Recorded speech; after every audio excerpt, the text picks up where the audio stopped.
नमस्कार दोस्तों, कैसे हैं आप सब। आशा करता हूं आप सभी सुखी व स्वस्थ होंगे। दोस्तों, मैं हूं एडवोकेट राजेश। स्वागत करता हूं आप सभी का एक बार फिर से आपके अपने YouTube channel secular finance TV पर।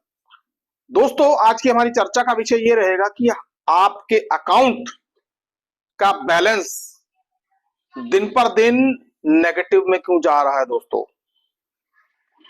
लोन लेने के चलते या लोन ईएमआई बाउंस होने के चलते आपका बैलेंस लगातार माइनस में जाता जा रहा है। और दोस्तों, और लोन कंपनियां एक ही ईसीएस को बार बार हिट कर रही हैं। दोस्तों, आखिरकार इसका क्या इंपैक्ट पड़ता है आपके अकाउंट पर, इसका क्या इलाज है, आप इस स्थिति से कैसे निपट सकते हैं। दोस्तों दोस्तों आइए इन्हीं सब सवालों के जवाब जानते हैं। दोस्तों जैसा कि आप जानते ही हैं कि आजकल डिजिटल लैंडिंग का जमाना, डिजिटल लैंडिंग के जमाने में लोन मिल रहे हैं धड़ाधड़, और लोन कंपनियों का प्रोसेस भी, रिकवरी प्रोसेस भी धड़ाधड़ ही है। दोस्तों, जिस तेजी से आपको लोन मिलता है उसी तेजी से लोन कंपनियां आपसे रीपेमेंट करवाती हैं। दोस्तों आज हम बात लोन डिफॉल्ट्स के दौरान होने वाली मुश्किलें, जैसे रिकवरी एजेंट विजिट या मल्टीपल कॉल्स या आर्बिट्रेशन नोटिस, इनकी बात नहीं करेंगे। दोस्तों आज हम बात करेंगे कि आखिरकार आपका जो अकाउंट है वो बार बार माइनस में क्यों चला जा रहा है। अब दोस्तों कारण क्या है। अब जिनकी तो ईएमआई टाइम से जा रही है, दोस्तों जिनके अकाउंट में बैलेंस होता है, जिनके पास पैसा है, पेमेंट कर देते हैं, उनकी ईएमआई एक बार में ही डेबिट हो जाती है। अब दोस्तों परेशानी उन लोगों को आती है जिनके अकाउंट में पैसे नहीं होते। अब पैसे क्यों नहीं होते, इसका कारण कुछ भी हो सकता है। दोस्तों family problem, medical problem, job loss, business loss, कुछ भी, या सीधे शब्दों में ये कह लें कि पैसा उनके पास नहीं होता ताकि वो ईएमआई भर सकें। दोस्तों, और उनके अकाउंट में लगातार ईसीएस बाउंस होता रहता है। दोस्तों हम बात कर लेते हैं उन लोगों की जिनके ऊपर एक या दो लोन चलते हैं।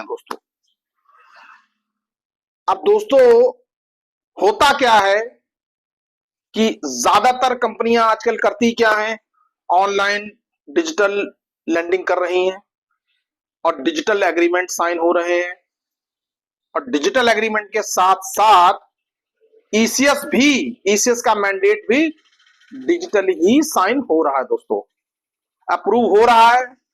जब रीपेमेंट का टाइम आता है तो ईएमआई अकाउंट से अपने आप कट जाती है। दोस्तों यहां तक तो दोस्तों ठीक है, कमोबेश सेक्शन 138 ऑफ एनआई एक्ट में यही चीज होती है, क्योंकि चेक एक ही बार प्रेजेंट होता है, बाउंस होने की स्थिति में बैंक द्वारा उसके ऊपर अगली कार्रवाई की जाती है। अब दोस्तों आखिरकार ईसीएस में आखिरकार ऐसा क्या हो रहा है कि जो लोन अकाउंट होल्डर के साथ बहुत गलत हो रहा है। दोस्तों कंपनियां कर क्या रही हैं आजकल, ईसीएस को बार बार आपके अकाउंट में हिट कर रही हैं। दोस्तों मान लीजिए किसी के एक या दो लोन चल रहे हैं तो कंपनियां महीने में 4 से 5 या 6 या उससे भी ज्यादा ईसीएस हिट कर रही हैं। दोस्तों उससे हो क्या रहा है कि बोरोवर के अकाउंट में चार्जेस पड़ते चले जा रहे हैं। दोस्तों ऐसा नहीं है कि लोन कंपनियों को चार्जेस नहीं पड़ते हैं, लेकिन लोन बोरोवर का अकाउंट धीरे धीरे खराब होने की स्थिति में जा रहा है। दोस्तों यदि गौर से देखा जाए तो लोन कंपनियां ईसीएस को एक बार से ज्यादा हिट नहीं कर सकती। दोस्तों क्योंकि लोन कंपनियां ईसीएस को एक बार हिट नहीं कर सकती, ठीक उसी तरह से जैसे सेक्शन 138 के केस में चेक को केवल एक ही बार लगाया जा सकता है। दोस्तों ये आरबीआई की गाइडलाइन के बिल्कुल उलट है या उसके बिल्कुल खिलाफ है। दोस्तों यदि लोन कंपनियां आपके अकाउंट में ईसीएस बार बार हिट कर रही हैं, लगातार आपके अकाउंट में ईसीएस लगा रही हैं, तो ऐसे में आपको क्या करना चाहिए।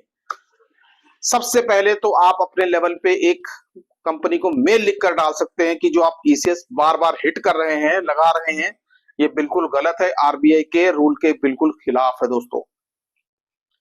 नहीं मानते तो आप अपने एडवोकेट के थ्रू नोटिस दिलवाइए, क्योंकि दोस्तों एडवोकेट की तरफ से आप उन कंपनियों को नोटिस जाएगा तो कंपनियों के कान खड़े हो जाएंगे। क्योंकि दोस्तों लोन कंपनियां अभी तक यही समझती हैं कि बोरोवर को कुछ नहीं पता, लेकिन दोस्तों अब जमाना बदल गया दोस्तों। बोरोवर अब अधिकार अपने धीरे धीरे जानने लगे हैं दोस्तों।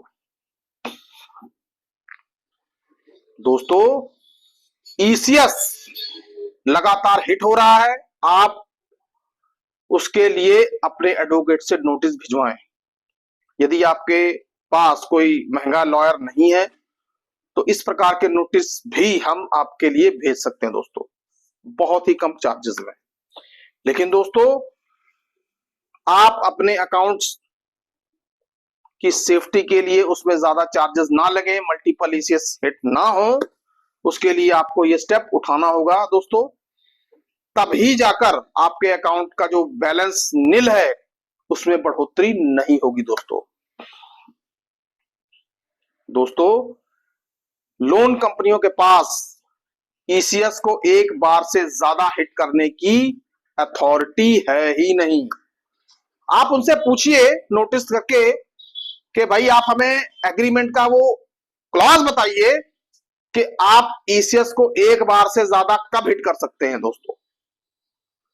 नोटिस में ये बात जरूर पूछिए,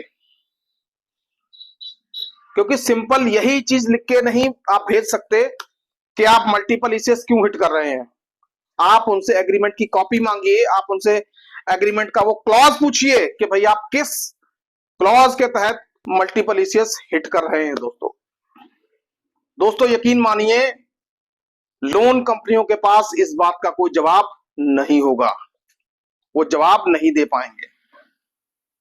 और नोटिस में हमें यह भी लिखना है कि यदि आप ऐसा नहीं करेंगे तो हम आपकी कंप्लेंट आरबीआई को भी कर सकते हैं। दोस्तों ये आपके कुछ अधिकार हैं, आप इन अधिकारों को जानिए।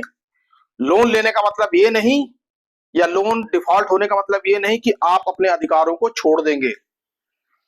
लोन डिफॉल्ट होना आपके अधिकारों को छोड़ने का सबब नहीं बन सकता।